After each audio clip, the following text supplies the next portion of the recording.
In the heart of Rome, behind the ancient walls of Vatican City, lies a realm of immense wealth and profound influence. The Vatican, though the smallest independent state in the world, commands a fortune that intertwines centuries of history, art, and faith. Today, we journey into this enigmatic world to uncover the secrets behind the Pope's fortune and how it's been managed and transformed over time. 1. The Vatican's vast holdings. The Vatican's wealth isn't just spiritual, it's tangible and expansive. From opulent basilicas to priceless art collections, the Church's assets span continents. Over 5,000 properties worldwide, including prime real estate in cities like London, Paris, and Geneva, form a significant part of its portfolio. These holdings, managed by the Administration of the Patrimony of the Apostolic See, APSA, have historically been shrouded in secrecy, but recent disclosures have begun to shed light on their scope.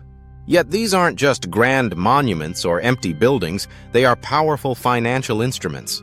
The Vatican's influence stretches beyond cathedrals and chapels into properties that serve as embassies, seminaries, and guest houses, quietly embedded in the heart of some of the world's most exclusive neighborhoods. Many of these were acquired through centuries of devotion, gifts from monarchs, nobles, and the faithful. Today, they stand as income-generating assets, strategically positioned and largely unpublicized, reinforcing the Church's subtle but enduring footprint across global markets. 2.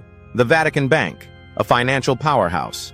At the core of the Vatican's financial operations is the Institute for the Works of Religion, IOR, commonly known as the Vatican Bank. Established in 1942, the IOR serves not just as a bank, but as a financial institution safeguarding the Church's global interests. In 2023, it reported a net income of $30.6 million, reflecting its pivotal role in funding the Church's missions and maintaining its vast operations. But the IOR is more than a financial ledger, it's a vault of influence. Unlike conventional banks, its clients are not the general public, but select religious institutions, dioceses, and clergy members.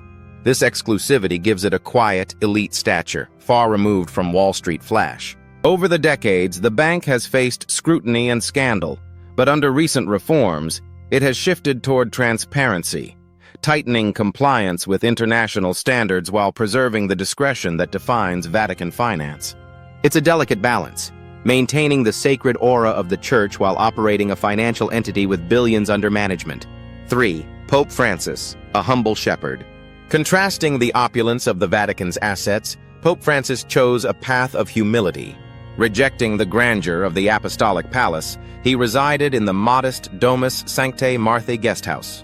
His transportation choices mirrored his commitment to simplicity, often seen in a Ford Focus or even a 1984 Renault 4. His interactions with local shopkeepers and his preference for plain garments further emphasized his dedication to a humble lifestyle. But this humility isn't merely symbolic, it's strategic. By distancing himself from traditional displays of papal luxury, Francis sends a clear message. The Church's mission is rooted in service, not spectacle. His choices reflect a desire to rebuild trust in an institution often criticized for excess. He's redefined what papal authority looks like in the 21st century, not from a golden throne, but from a shared table, dressed simply, moving quietly, yet speaking loudly through example. 4. Financial reforms and transparency. Pope Francis recognized the need for financial reform within the Vatican. He initiated significant changes to address long-standing issues, including centralizing Vatican assets and declaring them sovereign patrimony owned by the Holy See. These reforms aimed to professionalize oversight, close dormant accounts, and increase accountability within Vatican financial institutions. But reforming centuries-old systems was never going to be clean or easy. Resistance came from within. Entrenched interests, opaque networks, and decades of unchecked discretion didn't vanish overnight. Still, Francis pressed forward, bringing in lay financial experts, enforcing international accounting standards, and demanding transparency in areas that had long operated in shadows. His goal wasn't just to clean up the books. It was to restore moral authority, to make sure the Church's wealth truly served its mission rather than undermining it. In many ways, the reforms were a reckoning. a push to align sacred intentions with sound, visible stewardship. 5. Ethical investments and modernization. Under Pope Francis's leadership, the Vatican's investment strategies underwent a transformation. The administration of the patrimony of the Apostolic See realigned its portfolio to adhere to Catholic social values, avoiding investments in industries contrary to church teachings. This ethical shift resulted in improved financial performance, with APSA generating nearly $46 million in investment income in 2023. But beyond performance, the shift represented a deeper philosophical pivot. No longer would returns be pursued at the expense of principle. Gone were the quiet stakes in weapons manufacturers, fossil fuel giants, or companies misaligned with the church's moral compass. In their place, renewable energy, sustainable agriculture, and healthcare ventures that echoed the church's broader mission. It marked a turning point, where profit and purpose were no longer seen as opposites, but as partners in shaping a legacy of responsible influence. 6. Challenges and controversies. Despite these efforts, the Vatican still faces significant financial challenges. A growing budget deficit and a pension fund shortfall exceeding $631 million highlight ongoing vulnerabilities. Scandals, such as the loss-ridden Sloan Avenue property deal, have further complicated the financial landscape.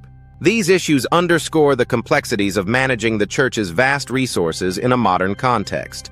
7. The legacy of wealth and responsibility. The Vatican's immense wealth is not just about opulence, it's a tool for global influence. Funds support numerous humanitarian projects worldwide, aid in cultural preservation, and bolster the Church's diplomatic engagements. Pope Francis's reforms aim to ensure that this wealth serves the Church's mission and the broader global community. The Vatican's fortune is more than a legacy of wealth. It's a reflection of how power, faith, and responsibility collide in the modern world. As Pope Francis reshapes the Church's financial future, one thing is clear: managing billions while upholding spiritual values is no simple task. The question isn't just how the Vatican spends its money, but what that spending says about the future of the Church itself. If you found this story compelling, don't forget to like, subscribe, and hit the bell so you never miss a deep dive like this. Got thoughts on the Vatican's fortune or Pope Francis's reforms? Drop a comment below. We want to hear what you think. Thanks for watching, and we'll see you in the next one.